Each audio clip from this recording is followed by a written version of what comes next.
Hi friends, welcome to our channel. நம் கர்த்தராகிய இயேசு கிறிஸ்து நம்மளோட தேவைகள் எல்லாவற்றையும் சீக்கிரத்தில் சந்திப்பார். தேவையான வேளையில் கண்டிப்பாக நிறைவான ஆசீர்வாதத்தை கொண்டு வருவார்.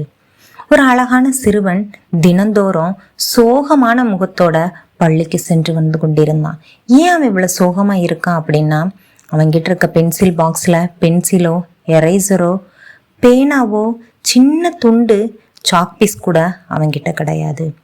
அவனும் தினமும் தன்னோட அப்பா கிட்ட கேட்டுக்கிட்டே இருக்கான், அப்பா ப்ளீஸ்ப்பா இன்னைக்காவது எனக்கு வாங்கி கொடுங்க.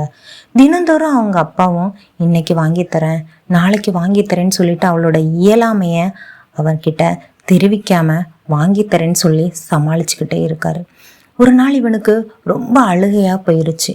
அப்பா எனக்கு கண்டிப்பாக வாங்கி கொடுங்க, நான் டெய்லி ஃப்ரெண்ட்ஸ் கிட்ட இருந்து கடன் வாங்கி தான் நான் எழுதிக்கிட்டு இருக்கேன், என்னை எல்லாரும் ஒரு மாதிரி பார்க்குறாங்க, ப்ளீஸ்ப்பா அப்படின்னு சொல்லி அவங்க அப்பா கிட்ட ரொம்ப கெஞ்சி அழுகையோட அன்னைக்கு தூங்கிட்டான். அவங்க அப்பாவுக்கு மனசு கேட்கவே இல்லை. என்ன நம்ம குழந்தை இவ்வளோ தூரம் அழுகுது, இது கூட என்னால் வாங்கி கொடுக்க முடியல. ஏன்னா அவருக்கு கரெக்டான ஜாபு கிடைக்கல, ரொம்ப ஏழ்மையான குடித்தனத்தை நடத்துகிறவங்க.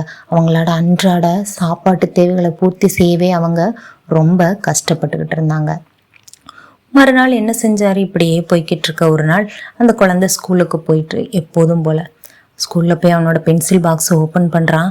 புதுசாக எல்லாமே இருக்குது, பென்சிலு, ஸ்கேலு, எரேசரு, புது பென்னு எல்லாமே. இதை பார்த்த உடனே அவனுக்கு ரொம்ப ஆச்சரியம், சந்தோஷம். அட அப்பா நமக்கு எல்லாத்தையுமே வாங்கி கொடுத்துட்டார் போலையே, நம்மக்கிட்ட தான் சொல்லலையேன்னு சொல்லிட்டு அன்னைக்கு எப்படா ஸ்கூல் முடியும் அப்படின்னு வெயிட் பண்ணி இருந்து என்ன பண்ணிட்டான், அவங்க வீட்டுக்கு வந்த உடனே அவங்க அப்பாவை கட்டி பிடிச்சி முத்தம் கொடுத்தப்பா ரொம்ப தேங்க்ஸ்ப்பா, எனக்கு இது எல்லாத்தையும் நீங்கள் வாங்கி கொடுத்துட்டீங்க, நான் ரொம்ப ஹாப்பியாக இருக்கேன், நான் ரொம்ப பத்திரமா வச்சுப்பேன்னு சொல்லிட்டு அவங்க அப்பாவுக்கு அவன் வாக்கு கொடுக்குறான்.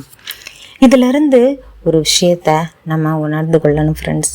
நம்மளோட தேவை எப்போயோ தேவன்கிட்ட நம்ம கேட்டோன்னா கண்டிப்பாக அதற்கான பதிலை தகுந்த வேளையில் கண்டிப்பாக நமக்கு தருவார் அப்படிங்கிறத உணர்த்துற விதமாக ஒரு வசனத்தை பார்க்கலாம்.